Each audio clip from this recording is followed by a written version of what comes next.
The night I almost sold everything. The building hummed like a careful lie. Cold air licked the back of my neck as I stood in the server room with the lights low, palms pressed against a metal rack that vibrated just enough to feel alive. The glass wall showed a ribbon of city lights and the grainy reflection of my face, older than I remember, younger than I deserve. My phone vibrated once, then settled. Jordan, my chief financial officer, had texted a single line an hour earlier. "We should talk." He never wrote like that. I could taste ozone from the power supplies and the stale coffee I had warmed twice and never drank. On a far unit, a tiny green diode blinked in a confident rhythm, steady as breathing.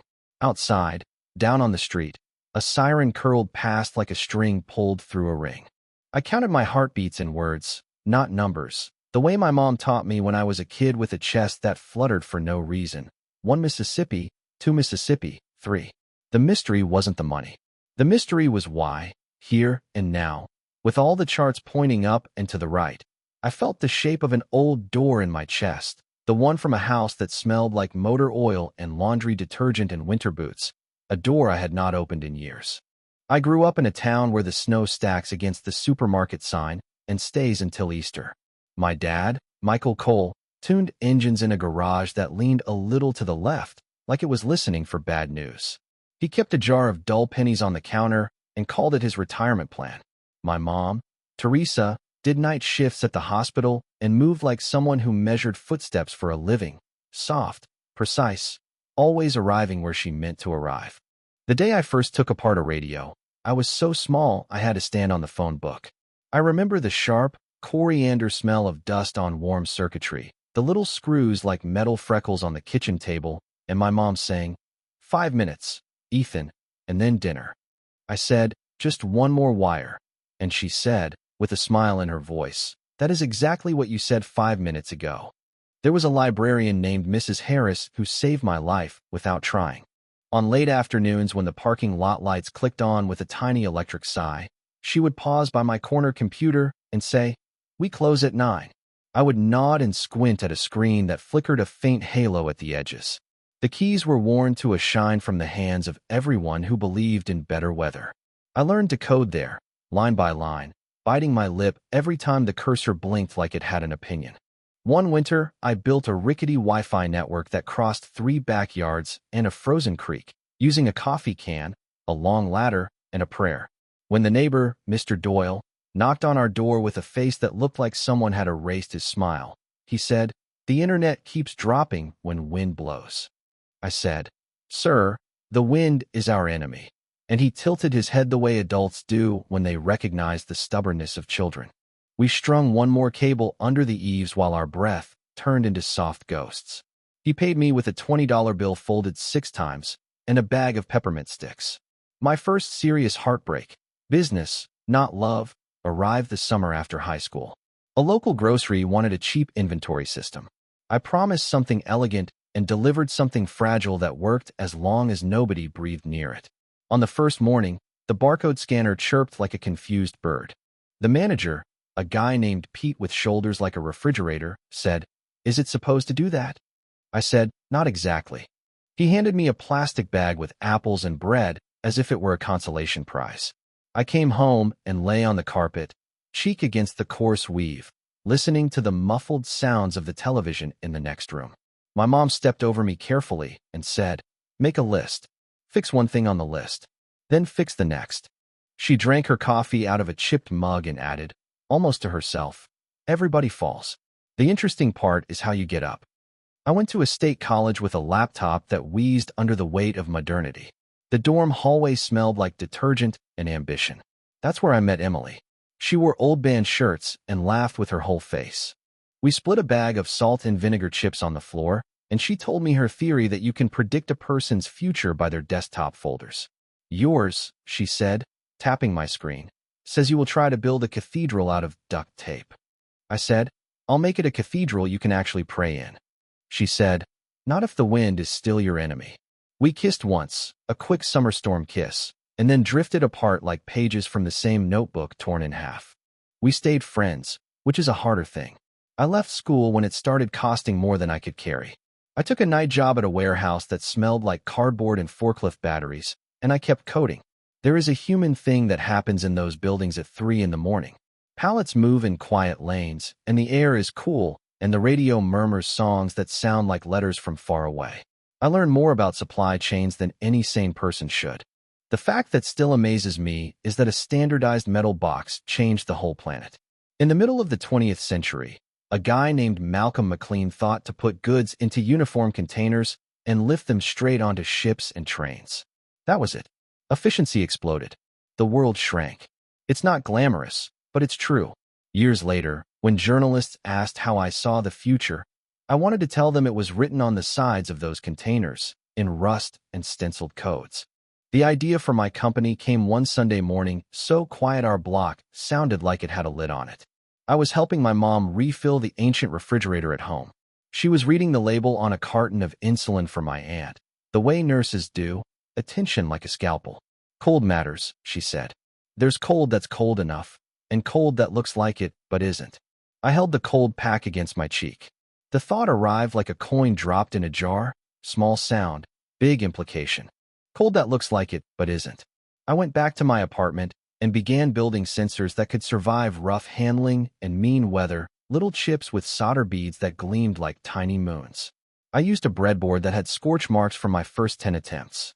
A friend, Parker and Gwen, who knew antenna design, came over with dumplings and an engineer's skepticism. He held up one of my prototypes between thumb and finger and said, "You want the ocean to be your friend, but also Bluetooth." I said, "I want truth to be my friend." He shrugged and stayed until sunrise. Our first big break arrived not with champagne, but with stale muffins in a conference room with fluorescent lights tuned to despair. A regional food distributor called Lakeshore wanted to know where their losses were hiding. We put our sensors into their pallets of berries and lettuce, into trucks that rattled like empty pockets. We watched temperatures drift up when drivers napped too long at rest stops and drift down when midnight traffic was kind. We wrote code that turned these drifts into something like a heartbeat. Jordan Brooks, who would later become our chief financial officer, was then a consultant with a tie that always sat a little crooked. He said, "If you cut waste by 1/5, they will build you a statue out of broccoli." A week later, Lakeshore renewed. The map on our office wall grew thumbtacks like a rash. The office was small and smelled like solder and takeout. We celebrated by buying a couch that felt like sitting on a soft, surprised animal. I interviewed an operations manager named Maya Ortiz in a coffee shop where the beans were roasted too hot. She had eyes that scanned a room the way a pilot scans a runway. "What breaks this?" she asked. "Because everything breaks. I want to know the choreography of failure." I hired her on the spot. 2 months later, after a long day of trucks and spreadsheets, we sat on a curb sharing a bag of orange slices. She nudged my shoulder and said, "You look like you're bracing for impact." I said, "Maybe I am." She said nothing for a few seconds, then, "Let it hit, then stand up." Love threaded itself through the years like a blue string you only notice when the light is right. There was Emily's postcard from Portland that said, in her handwriting, "Keep the cathedral breathing." There was a summer with a photographer named Ava Carter who taught me how to look at people without touching them. On a ferry, wind slapping our cheeks, she pointed at a row of cranes on the horizon and said, "Dinosaurs, patiently eating cities." She saw anxiety in my jaw and didn't try to wipe it away.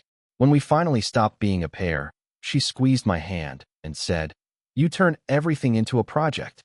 Not everything asks to be fixed." It hurt, but in a clean way, like pulling a thorn. Our first real crisis arrived when the ocean decided to remind everyone who was boss. A container ship lodged sideways in a narrow canal across the world. Freight stalled like a swallowed breath. Our devices went dark in cargo we could not reach. Planned deliveries turned into apologies, and phone lines lit up with voices that had spent years being reasonable and had finally run out. The morning after, I stood in our kitchen watching coffee drip into a pot that needed descaling. The city looked like it was holding still. Maya slid a folder across the table. "We can either hide," she said, "or we can call every customer before they call us. Tell them what we know, and tell them what we don't." I said, "We will sound weak." She shook her head. "We will sound like what we are. Mortal, competent, trying." I dialed. I said sentences I had rehearsed in elevators and showers. "We're seeing outages we cannot control. Here is what the next 3 days could look like. Here is how we will triage. Not everyone was kind. One buyer told me he had a family business older than my city and that I was breaking it. I listened. I agreed when agreement was honest. Then I called the next number. I have learned that the truth lands differently on different ears, but it eventually lands. The following week, we plotted recovery like a pirate map. We rerouted, we partnered, we begged the right favors. And when the canal cleared, we did not celebrate. We took a breath, we wrote a post-mortem that stung, and we kept going. Money came in like weather from the west. A seed round, then a series of meetings in rooms with glass that probably cost more than my first car. Investors asked questions in two flavors: hopeful curiosity and theater. A man in an immaculate shirt leaned back and said, "What stops a big player from copying you?" I said, "They will. What they cannot copy is that we actually want the problem." He half smiled. The term sheets followed. That's when Jordan joined us properly, and the jokes stopped being free. He kept a notebook where he wrote every assumption he caught me making. One lunchtime, he slid it over. "Here," he said, "read this list, then read it again." I said, "You make finance sound like penance." He said, "It is penance, but for future mistakes." There was a stretch when I lived on airplanes. I learned that a certain kind of jet fuel smell can make your mouth taste like pennies. I learned that when you open a laptop over the Atlantic and the cabin lights are low, the glow on your hands can make you look like you were seeing a ghost. In hotels, I took showers just to hear water hit tile. The company grew the way a tree grows. Rings you don't notice until later. We signed a national pharmaceutical account that moved drugs with names I couldn't pronounce. We hired a dozen more engineers who wrote code that looked like poetry when it worked and hieroglyphics when it didn't. We made mistakes that looked smart until they didn't. We bought a little company in Arizona because their founder, a sunburned optimist named Travis, had built a clever radio that cut our energy use. The integration chewed us up. 2 teams, 2 cultures, 1 set of deadlines like a metronome with teeth. I raised my voice in a meeting and watched a young developer flinch. Later that night, I knocked on his desk and said, "I was wrong." He blinked like an owl in daylight and nodded once. There is a particular shame in the way leaders fail. It's never quiet. It echoes. Another crisis crouched under our success, waiting. It came in the form of a story about water. A reporter called to ask about evaporative cooling in data centers, the way those systems drink water to keep machines cool. He said, "In your southwestern facility, do you know how much you're pulling from a strained aquifer?" He was calm and relentless. I met his questions with numbers that were technically correct and morally small. That night, I stood in my kitchen with the faucet half on, listening to water tap the steel sink. The sound made me angry at myself. In the morning, I asked Maya to price dry cooling retrofits. She said, "Jordan will think you're breaking the math." Jordan did. He came to my office with a stack of papers and said, without preamble, "If you do this now, you cut our margin by a meaningful chunk." I said, "If we do it later, we cut our soul by more." He closed the door, took a breath, and said, "Then we do it now." He put his papers down like a judge putting down a gavel. We were not saints. We were opportunists with conscience, which is a complicated thing. We navigated a market where food waste quietly eats the work of millions, where a misread sensor can mean 1,000 pounds of spinach goes limp in a warehouse 2 states away. I kept a list on my phone of the small facts that kept me sober. A barcode, first scanned in the 1970s on a pack of gum, changed how stores think. A wartime idea to tag planes so they wouldn't be shot by their own side became the RFID tags in the sleeves of the coats we shipped. The first website sat on a computer in Europe and introduced a simple idea: link what should be linked and tell the truth about where it leads. These aren't legends. They're tools that lowered friction. In the end, most fortunes ride on lower friction. Ava came to one of our all-hands once and stood in the back with her camera down by her hip. Afterward, she leaned against the wall with me near the elevators. "You talk like a preacher now," she said, teasing. "Choose better sermons." I smiled and said, "I'm trying to make fewer promises." She said, "People don't want fewer promises. They want honest ones." The night before our public listing, I could not sleep. I walked the city in a coat too light for the wind and listened to the sound of trash trucks like whales singing in alleys. At 4 in the morning, I sat on a bench and watched a woman with a bright scarf pull her dog along the sidewalk. He dug in his little heels and refused to move until she laughed. A streetlight flickered twice, the way lights sometimes do when the world wants to wink at you. I thought about my dad's garage, the pennies in the jar, the way he would rub his shoulder where the muscle always pinched after long days. I thought about my mom's precise hands and the way she could find a vein in a wrist without looking. I thought about the way Malcolm McLean must have looked at his first container and known, without drama, that he was right. At the opening bell, I felt weirdly calm. Cameras clicked like mechanical insects. A stranger in a suit shook my hand and said, "Congratulations." I nodded and meant it. Jordan looked pale but proud. Parker hugged me with one arm and whispered, "We should buy better coffee." Maya stood very still with her arms folded and an expression like someone who had finally found the source of a humming and turned it off. After the bell, we went back to work. Somewhere, a shipment of vaccines was crossing a mountain range on a road full of hairpins. Somewhere else, a warehouse manager was tapping a tablet with a calloused thumb, adjusting a route because lightning had knocked out a substation. The world does not pause for ceremonies. Money changes the outer shape of your life first and the inner shape last. After the listing, people I hadn't heard from in a decade texted to say they always knew. Strangers pitched me inventions on napkins. My email became a floodplain. I bought my mom a house with wide hallways and a kitchen that glowed in the afternoon. She wrote me a note on real paper. "Proud of you. Do not forget to sleep." I offered my dad a new garage with lifts that did not pinch his shoulder. He said, "I like the tilt on mine. It listens." We compromised with a lift that squeaked, on purpose. Emily sent a photo of her daughter wearing a too large baseball cap that read, in crooked stitching, "Cool boss."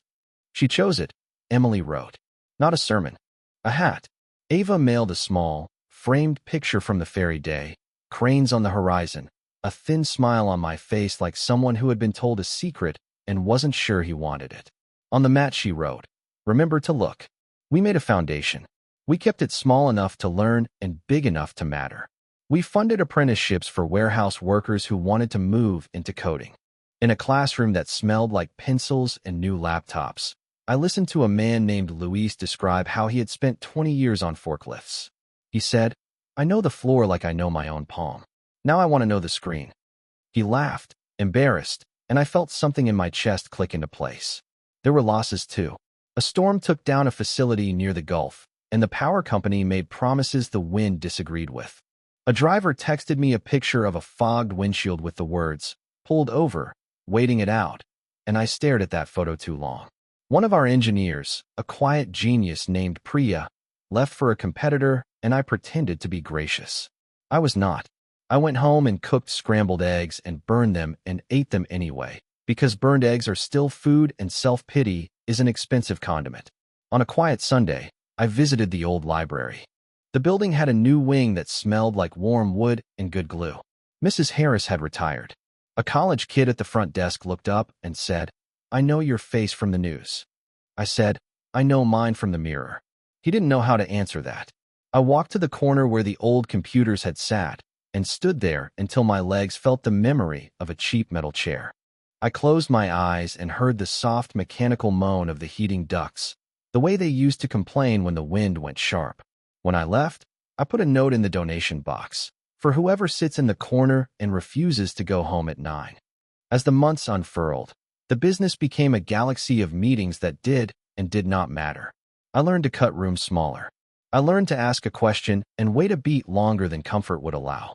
In a strategy session, Jordan said, "Sustainability is no longer a department. It is the spreadsheet." I said, "It is also the photograph." People looked at me like I had switched languages. Maya, bless her, translated.